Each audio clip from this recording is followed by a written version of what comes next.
Pessoal, boa noite. Vamos dar sequência aí ao nosso estudo nessa semana remota 5.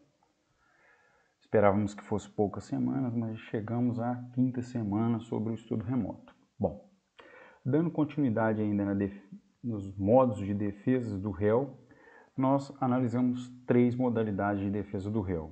A primeira era a contestação, a segunda a reconvenção e a terceira era a possibilidade do réu, então, se manter inerte. Nós estudamos as 2 primeiras em conjunto, que é o formato clássico, que é a contestação, e agora, dando continuidade, a gente tem a reconvenção. O que é importante aí do estudo da reconvenção? Eu coloquei para vocês aí, vocês têm aí do lado o conceito, o que é para você tomar nota, enfim. O que é a referência da reconvenção? O que é reconvenção? É que o réu, além de se defender, ele traz agora exercício do seu direito de ação na própria contestação. Então, o que ele faz? Ele se defende e na própria contestação ele contra-ataca, ele pede algo. Então, há uma ampliação da cognição do magistrado, que só então tinha o autor exercendo seu direito de ação e o réu se defendendo. Mas o réu, agora, além de se defender, ele vai apresentar uma reconvenção. O que significa isso? Ele também exerce o seu direito de ação no próprio instrumento contestatório. Então, ele contesta e apresenta a reconvenção. E o que seria essa reconvenção? Ele está pedindo algo, ele está entrando com uma ação também, só que no próprio corpo e no prazo da contestação. É importante para a compreensão disso é que você saiba que o réu não está obrigado a apresentar a reconvenção junto com a contestação. Ele pode contestar e discutir aquilo que ele entende de direito em ação própria. Então, a reconvenção é uma possibilidade, um direito do réu, mas não uma obrigação de reconvir, ok? Então, vamos lá. O conceito está aqui para a gente. Ele exerce seu direito de ação, ele pede algo, ele, além de se defender, ele contra-ataca pedindo algo. Bom, e aí eu fiz uma observação aqui no tome nota. Com a reconvenção, o processo passa a ter uma ampliação objetiva, amplia a cognição do magistrado. Isso é de suma importância para vocês compreenderem o que eu estou dizendo. Até então, o magistrado tinha como cognição, como conhecimento, os pedidos e os fatos trazidos pelo autor. E o réu, então, vem e contesta. O que significa? Ele apresenta suas defesas processuais e defesas de mérito. Ao apresentar as suas defesas, ele, junto com a defesa, ele faz uma reconvenção, ele contra-ataca, ele pede algo também. Você percebe que, então, o juiz tinha o pedido do autor e a defesa do réu. Agora ele tem pedido do autor, defesa do réu e ampliou agora com o pedido do autor. O autor trouxe fundamento jurídico, trouxe causa de pedir e pedidos que ampliou essa cognição do juiz. Por isso que eu coloquei que você tome nota disso, que na reconvenção há uma ampliação objetiva da cognição do magistrado. E importante, é dentro do mesmo processo. Então, nós temos os dois exercendo seu direito de ação, autor e réu, mas o processo é único, é um processo só. Bom, e aí, seguindo o material que eu postei para vocês, tem aí a doutrina dizendo exatamente isso. Quando eu faço referência à doutrina, pessoal, é a doutrina do Daniel Assunção. As demais doutrinas eu vou fazendo referência a qual autor clássico aí que a gente utiliza, ok? Então, tem aqui a parte do livro, a parte da doutrina que a gente utiliza, falando sobre a mera faculdade do réu apresentar a reconvenção junto com a contestação. Por quê? Se é um direito de ação e o direito de ação é abstrato e subjetivo, ele pode simplesmente se defender naquele processo e ingressar com outro processo aí para dar sequência no seu direito. Mas ele prefere, na própria contestação, apresentar a sua reconvenção. Quais são as condições para essa ação de reconvenção. E aí eu separei um organograma aí para vocês, e é importante essa análise. Tá aí as condições da ação, é as mesmas da condição da ação do autor, são as mesmas condições da ação para o réu reconvir, tá? Para apresentar a sua reconvenção. Ele tem que ser legitimado e ele tem que ter interesse de agir, que se divide em necessidade e adequação. O que é importante para a gente para a análise desses artigos? Eu vou aqui, ó, fazer uma referência, o mouse está até passando aqui, ó, a diminuição subjetiva. Olha, quando nós temos a figura do litisconsórcio e um deles apresenta reconvenção, ok? Você tem o que? Uma diminuição subjetiva daquela demanda, porque você tem uma ampliação da cognição do juiz, mas tem uma diminuição em referente àqueles litisconsórcios que só se defenderam e aquele que apresentou a sua reconvenção junto com a contestação, tá? Um outro ponto que eu gostaria muito de mencionar com vocês é sobre uma situação cotidiana, uma situação da prática jurídica e que ocorre bastante hoje em dia, é que quando o réu se defende, ele vai e apresenta reconvenção. Porém, a matéria que ele apresentou em reconvenção é matéria de defesa e não matéria de ação propriamente dita. Isso significa o quê? Que há uma completa inutilidade da reconvenção. Porque a reconvenção, pessoal, é dentro da contestação, eu abro um ponto específico e apresento a reconvenção. Ou eu apresento o conteúdo de reconvenção, mesmo que eu não abra um tópico. Só que o réu, muitas das vezes, ele confunde matéria defensiva com matéria de reconvenção. O que é matéria defensiva e o que é matéria de reconvenção? Como que eu descubro o que eu ponho na contestação como matéria defensiva e o que eu ponho na contestação e que se tornam uma reconvenção? Isso que nós precisamos estudar. O que diferencia uma reconvenção de uma matéria propriamente de contestação? E aí eu coloquei para vocês observação importante, que é exatamente o que vem acontecendo diariamente. Eu tenho vários casos desse, em que o réu apresenta a sua contestação e junto à reconvenção, no próprio corpo, tá, gente? É uma peça só. Para o pessoal que ainda não está fazendo estágio, o pessoal que não tem um contato, dentro de uma peça, dentro da peça de contestação, ele apresenta a reconvenção, como uma parte da contestação. Como que eu sei quando é só uma contestação ou quando é contestação e reconvenção? Eu coloquei essa observação aí, ó, manifesta a inutilidade da reconvenção quando a matéria for necessariamente defesa e não ação propriamente dita. Percebam que eu comecei a aula dizendo para vocês sobre a ampliação objetiva. Quando o réu só se defende, o que ele está fazendo? Ele está só rebatendo aquilo que o autor trouxe. Então, vamos imaginar na condição de juiz. Quando você pega uma contestação, você lê a contestação, analisa a defesa processual e depois a defesa de mérito, e você começa a perceber que ali o réu está só o quê?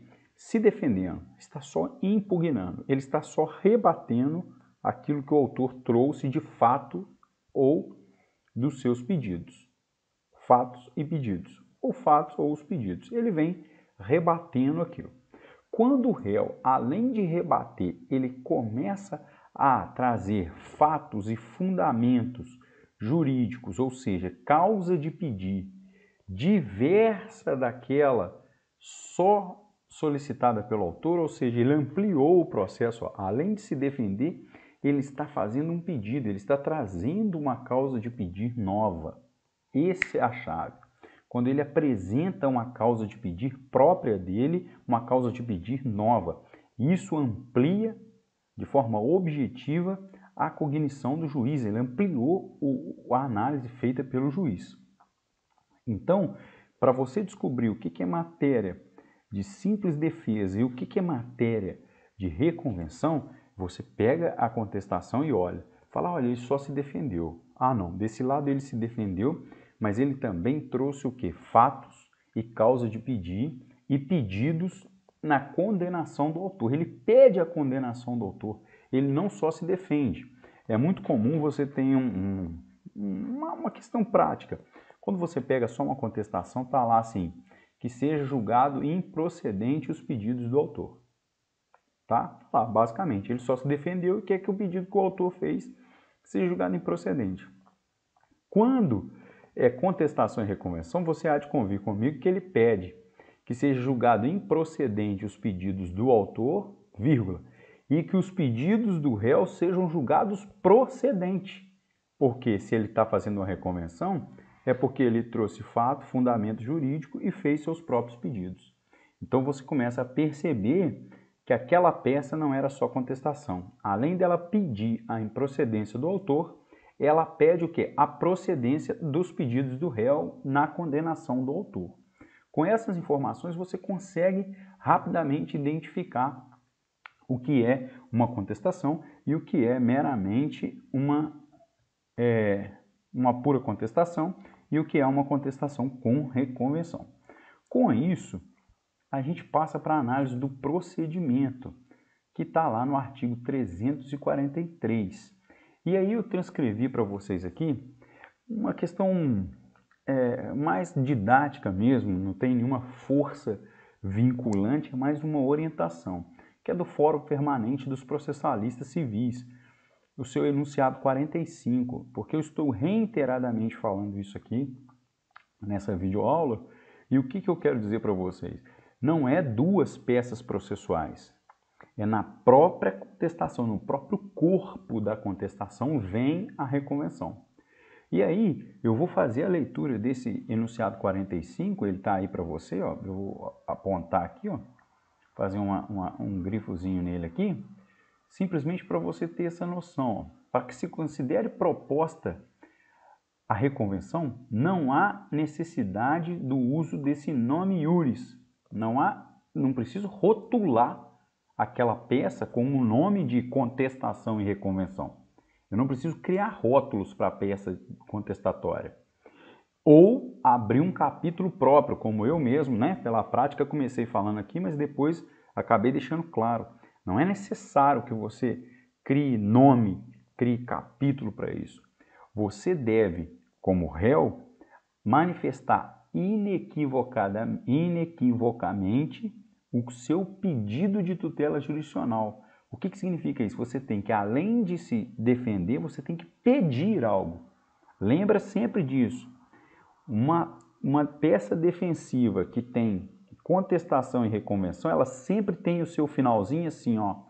Requer o réu que seja julgado improcedente os pedidos do autor, contestação, vírgula, e que seja o autor condenado aos pedidos A, B, C e D, a reconvenção. O que significa?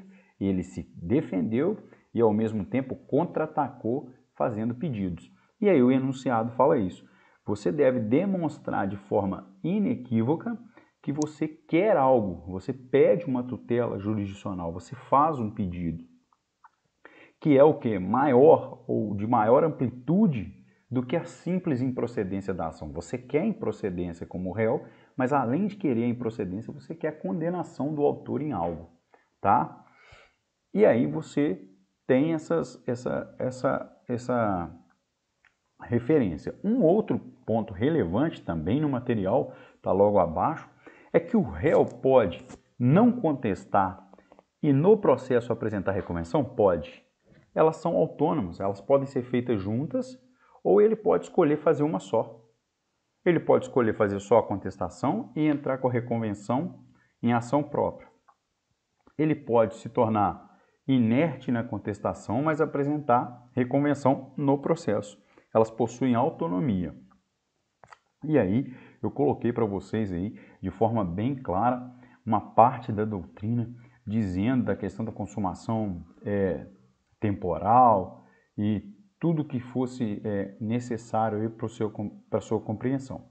Tudo bem, pessoal? Então, vamos recapitular aqui para a gente dar sequência na parte da via recursal.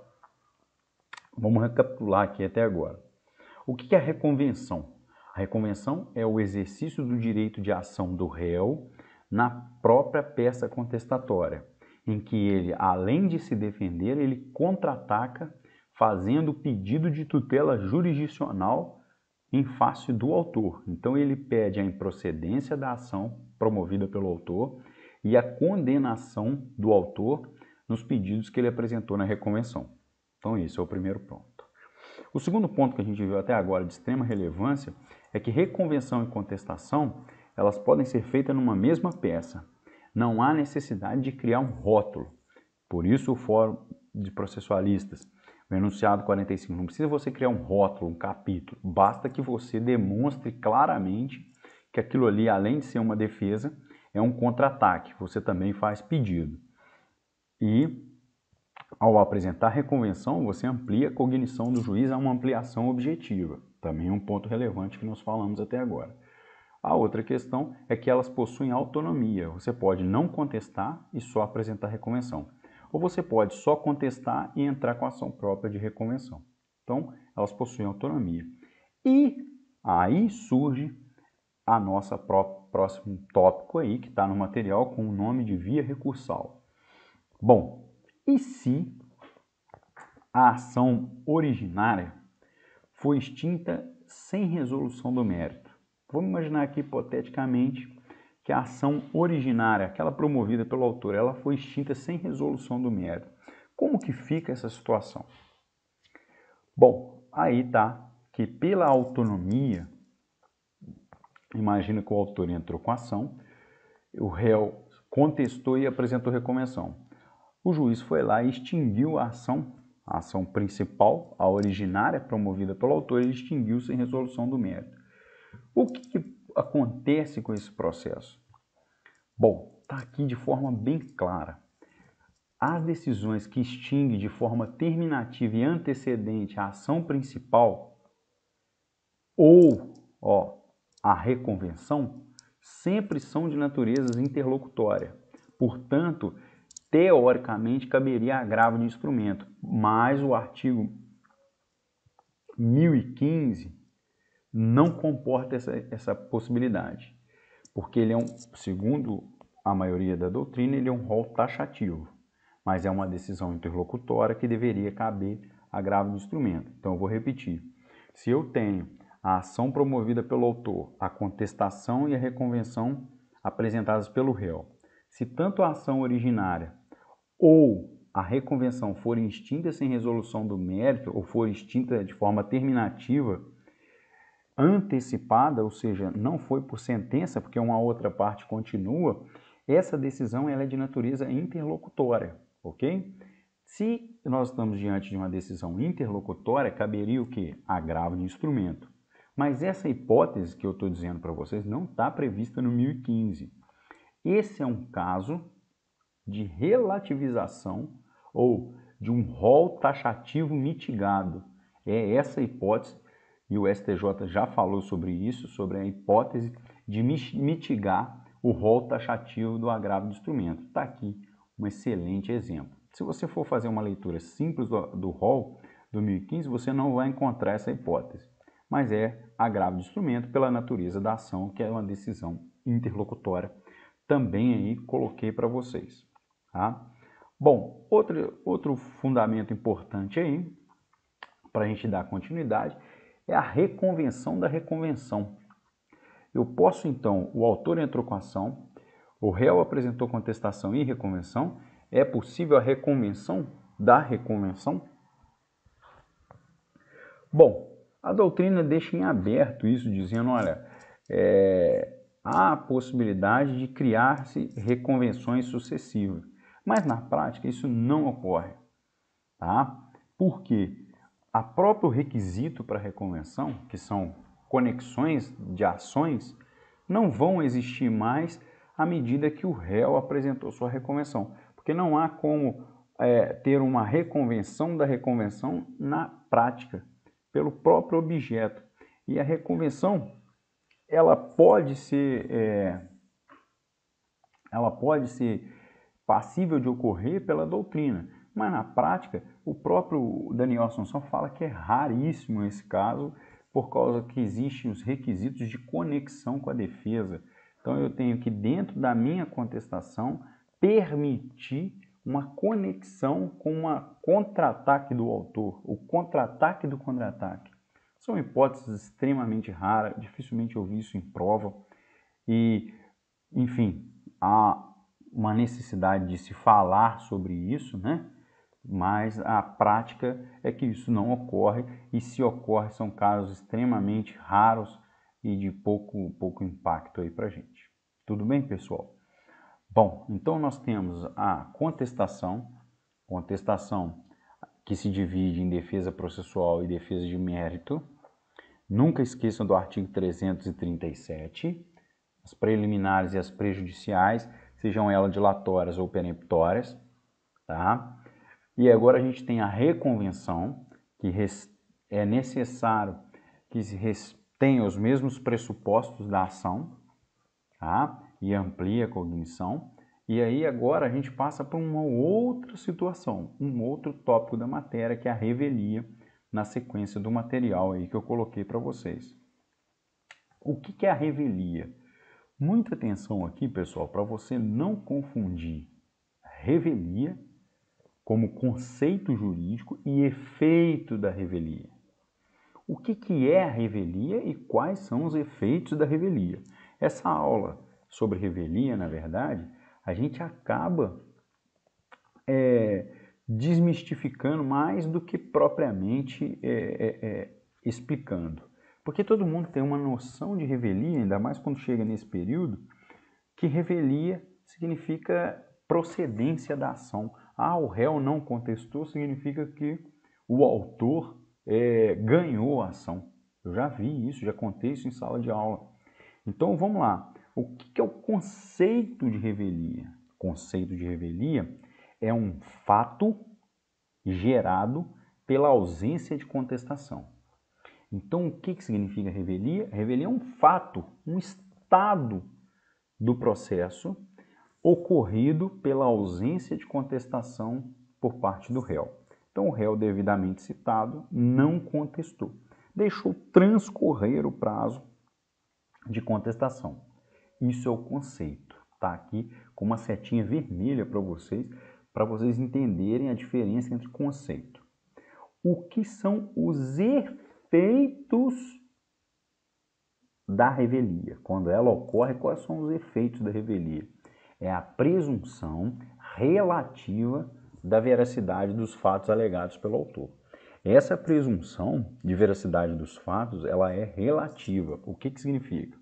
O autor trouxe diversos fatos e fez pedidos. Então é fato, fundamento jurídico e pedido.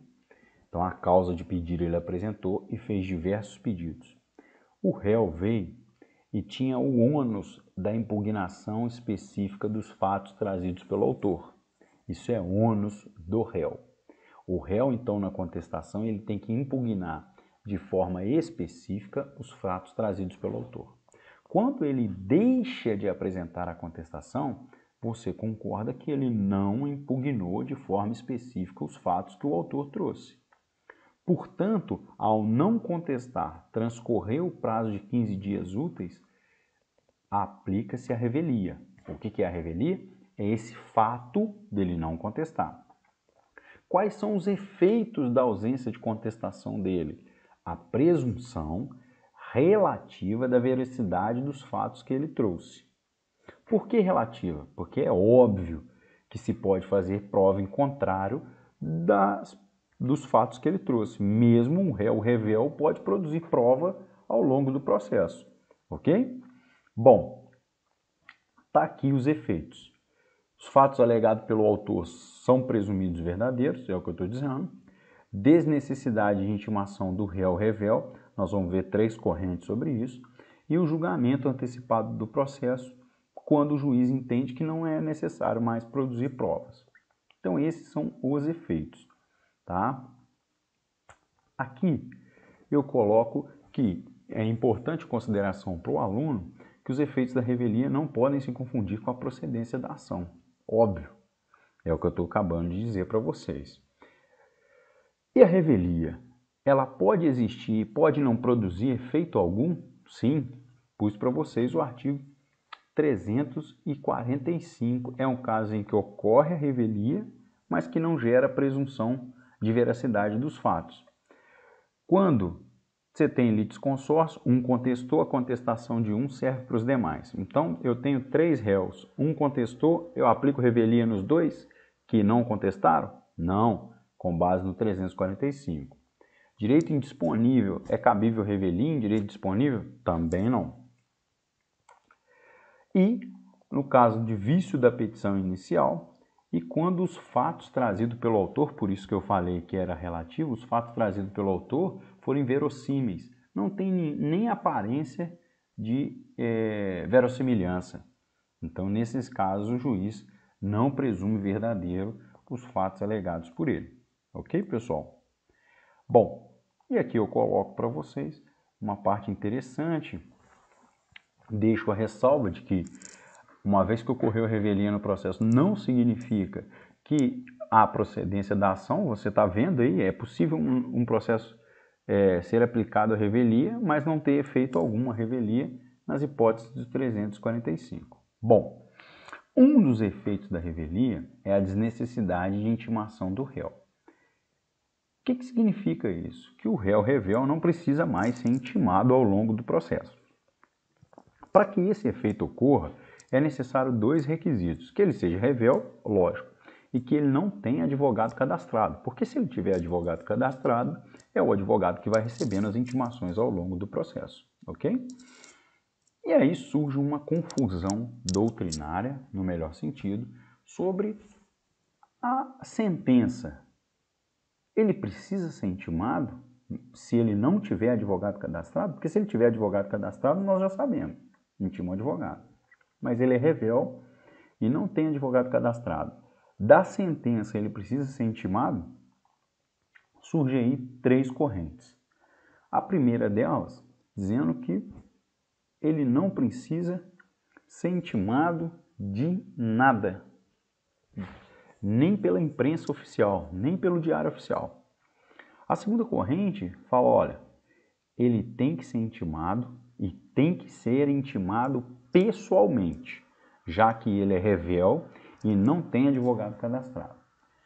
A terceira corrente é a intermediária. Ela fala, olha, ele precisa de ser publicado no diário oficial, mas não precisa ser pessoal. Então, vamos repetir. A primeira, não precisa ser intimado, nenhuma via, nem pelo diário oficial. A segunda tem que ser pessoal e a terceira, meio termo, dizendo que, olha, ele tem que ser intimado, mas tem que ser pelo diário oficial. Professor, todo mundo pergunta, qual a corrente que prevalece? Bom, eu deixei aqui para vocês as posições aqui da doutrina e coloquei aqui um enunciado do Fonage dizendo que o réu revel não precisava nem ser adotando a primeira corrente, nem ser intimado pelo o diário oficial. A melhor doutrina, que muitos alunos brincam comigo, o Daniel Assunção tem esse cacuete de ficar falando assim, a melhor doutrina, entende que ele deveria ser intimado pessoalmente da sentença. Por quê? Se em outros casos, para prestar depoimento, mesmo ele sendo revel, ele tem que ser intimado pessoalmente para comparecer, para prestar depoimento, não faria sentido prestar depoimento valer a intimação pessoal e para sentença, que é um caso sério, ele não ser intimado pessoalmente. Então, a doutrina majoritária adota aí a segunda corrente quando se fala em sentença, ok? Não esquecendo que o Fórum Nacional do Juizado Especial, o FONAGE, entende que adota a primeira corrente, está lá o enunciado 167, tá joia? Julgamento antecipado do mérito é o último efeito aí da revelia que a gente estuda. Esse é o caso em que o juiz presume verdadeiros os fatos trazidos pelo autor e entende que não há necessidade de se produzir mais provas. Quando ele entende desses 2 aspectos, ele pode julgar o processo na fase em que ele se encontra, um julgamento antecipado de mérito. mas tem que ter essas duas vertentes, tá? Por quê? E aí eu já vou arrematando aqui para a parte final da aula. O réu revel tem o direito de produzir prova. Então ele pode ser revel, mas ele pode requerer a produção de prova. E se ele for revel e requerer a produção de prova, o juiz vai deferir a produção de provas. Então, muita atenção quanto a isso. O réu revel não significa que ele não pode mais nem chegar perto do processo. Pelo contrário, ele só não apresentou contestação, mas ele pode entrar no processo para produzir provas. E se ele pedir a produção de prova, não há julgamento antecipado de mérito, tá? Você deve fazer a leitura do 355, inciso 2º, e o artigo 349. Por quê? O réu revel, ele pode ingressar a qualquer momento no processo e ele vai receber o processo na fase em que se encontra. Quando eu digo isso, os prazos que estiverem transcorrendo, ele não será zerado. O réu entrou e faltava 3 dias para acabar o prazo de 5, ele vai receber o processo com 3 dias e não com 5, como se ele tivesse a devolução do prazo. Tranquilo? Então, pessoal, com isso eu encerro aqui o conteúdo de reconvenção e o conteúdo de revelia. Espero realmente que essa aula ajude vocês aí no estudo junto com o material. Lembrando que o material e a videoaula não dispensa a leitura da doutrina. Leiam aí a doutrina que você achar melhor e bons estudos aí. Um abraço para todo mundo. Tchau.